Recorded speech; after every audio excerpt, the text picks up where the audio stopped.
For ages, man has been thought of as the toolmaker, creator, thinker, the only creature capable of true emotions and thoughts.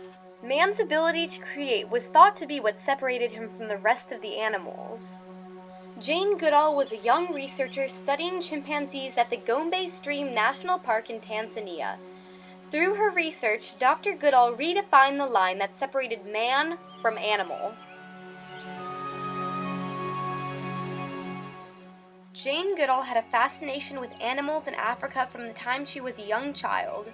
She decided to pursue her interests, visiting a family friend in Africa in 1957. Goodall was hired by the man who would become her mentor, paleontologist Louis Leakey. She started off as a secretary and began research at Gombe in 1960, but Leakey saw her potential.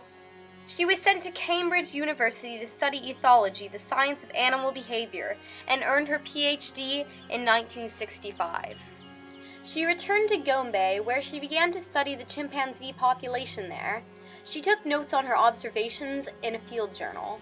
Her first husband, Hugo van Lawick, was a wildlife photographer and took photographs of the chimpanzees they studied. Leakey was very excited about what Goodall would find because she had not been traditionally trained. She did earn her PhD, but because of her lack of experience at first, she had a unique perspective throughout her studying. Her original approach to studying the chimpanzees allowed her to make discoveries that changed everything previously known about the similarities and differences between chimpanzees and humans. During her first few years of research at the Gombe Stream Reserve, she observed something that had never been seen before. She saw the chimpanzees using tools. The reason this was so exciting and such a breakthrough is at that time, it was thought that humans and only humans used and made tools. When I was at school, we were defined as man, the tool maker. Leakey said to Goodall, "Now we must redefine tool, redefine man, or accept chimpanzees as humans." Jane Goodall initially discovered a chimpanzee fishing for termites. After that, she witnessed the chimpanzees manipulate objects in several different ways. Anyway, David Greybeard, and I saw that he was picking little pieces of grass and using them to fish termites from their underground nest. And not only that, he would sometimes pick a leafy twig and strip the leaves, modifying an object to make it suitable for a specific purpose, the beginning of tool making. She saw the chimpanzees, through trial and error, select and utilize different tools to achieve different goals, whether it be to defend or to scavenge. She soon saw chimpanzees dip not only for termites, but for ants also. Chimpanzees would also use tools to probe an entrance, in order to determine what was inside of a hole by smelling the end of the object they probed with. She saw other non-violent tools being used, such as sticks being used to break into or remove occupants from various holes or nests. She also made the first discovery of chimpanzees using leaves in various ways. Chimpanzees would chew leaves to make them sponge-like, and then use the sponge leaves to obtain water from streams or hard-to-reach tree basins. They also used leaves for various wiping and dabbing purposes, such as human towels, in the instance that they had an unwanted substance on their or another's body. Like man, chimpanzees also created and used weapons. She observed that they would use branches or fronds to threaten rivals with a beating. They were also observed to use stones, rocks, sticks, and other objects as missiles if threatened. Like humans, they had a darker, more violent side. Through more careful observation, she realized that tool-making was not the only characteristic that humans and chimps shared. As said before, chimpanzees and humans share violent characteristics in addition to others. From 1974 to 1978, Dr. Jane Goodall witnessed chimpanzees engage in a great war. At the beginning of her research, the chimpanzees were one group, united, led by a single alpha male.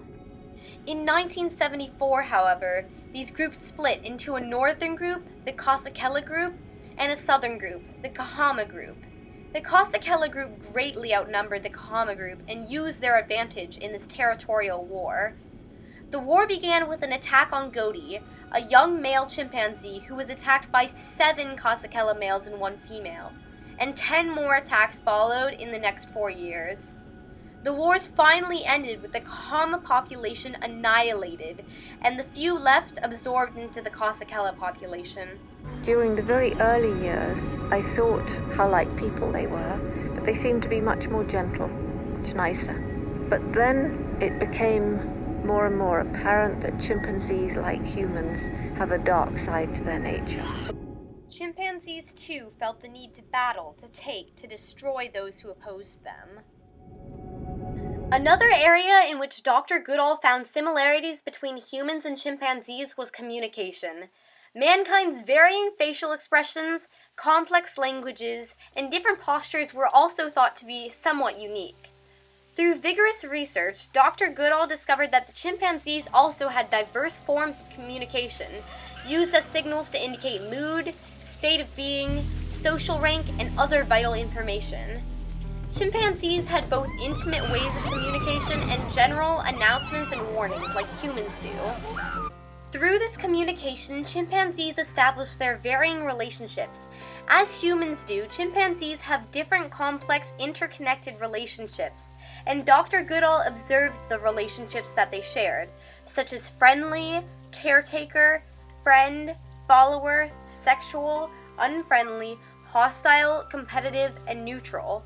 These complex relationships even further prove to the world the likeness that man and ape shared.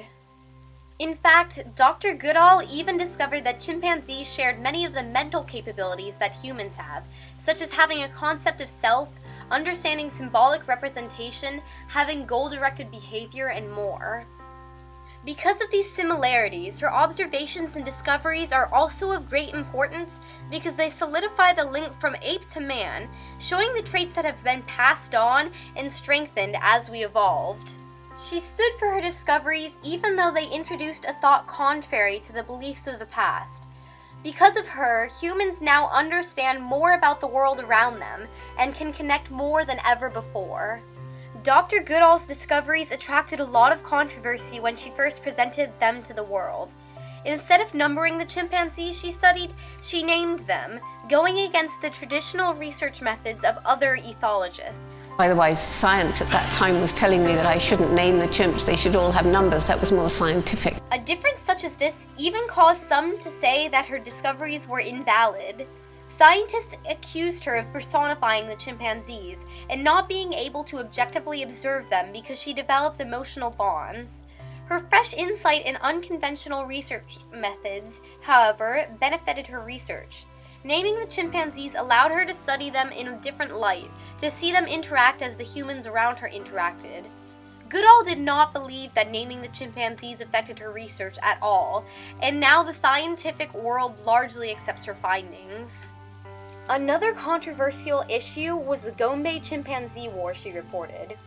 Other ethologists believed that the wars were caused by the feeding stations that Goodall and her team had set up at the Gombe Stream Reserve, that without them, this battle over resources wouldn't have happened. Goodall responded that without these feeding stations, she would not have been able to witness what does happen when they go to war, and also that the stations may have encouraged competition, but they did not set a precedent for the intensity and ruthlessness the chimpanzees showed when attacking each other. Despite the controversy that surrounded some of her discoveries, Dr. Jane Goodall's research has made a lasting impact on science. She truly took a stand in history to inform the world of the similarities of chimpanzee and man. She added to the discoveries of the famous scientists of old and proved once more that the universe does not revolve around mankind, that it is not unique. In addition to this, she has taken a stand for the environment by founding the Jane Goodall Institute, an organization that advocates and assists in conservation, including the protection and preservation of wildlife.